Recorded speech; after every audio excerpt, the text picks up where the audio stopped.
Pilipino at Pilipinas.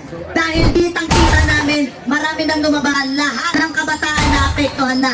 Dahil hindi lang ako ang Pilipino ang naapektuhan, kundi lahat, milyon na Pilipino ang naapektuhan dahil sa droga.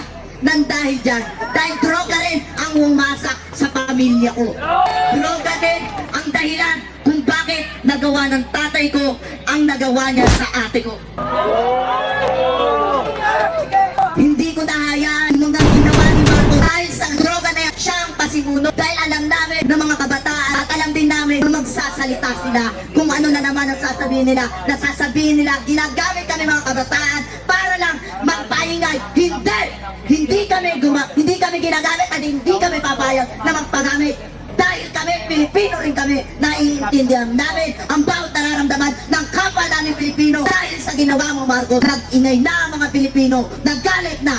Di ba sinabi mo, nagbabaguhin mo ang Pilipinas? Di ba? Pero anong ginawa mo? Anong ginawa mo? Iisa-isahin natin. Dahil isa-isahin natin. Sige, yung bagyo na sunod-sunod na humaan, na maraming namatay na Pilipino, marami ang na-disgrasya, na baha, marami. Pero anong ginawa mo? Wala. Nakuha mo bang manood ng concert na kayo? Kung mabuti ka talagang pinuno at mabuti ka talagang presidente ng Pilipinas, ipakita mo noon pa lang, dahil nung nag-campaign ka pa lang, kung ano-ano pinakita mo, gumawa ka pa ng movie, nakala namin na totoo. Pinutol mo kami. Pinutol mo kami. Niloka mo kami. Kung ano-ano pa, pinakita mo para lang umangat ka, para mailuklok ka lang, hanggang sa naniwala ang ibang Pilipino, hanggang sa marami ang gustong magluksok sa'yo. Pero ano nangyari? Nung nagluklok sa'yo, anong ginawa mo? Nung naging presidente ka, nagsimula, naghirap kami, kung ano-ano nangyari, tumaas ang diesel, tumaas ang mga presyo ng bigas. Kaya kami nagagalit sa'yo, lalo na kaming mga kabataan, nung mga sa'yo, lalo na ako, nakakala ko mapapabuti mo ang Pilipinas.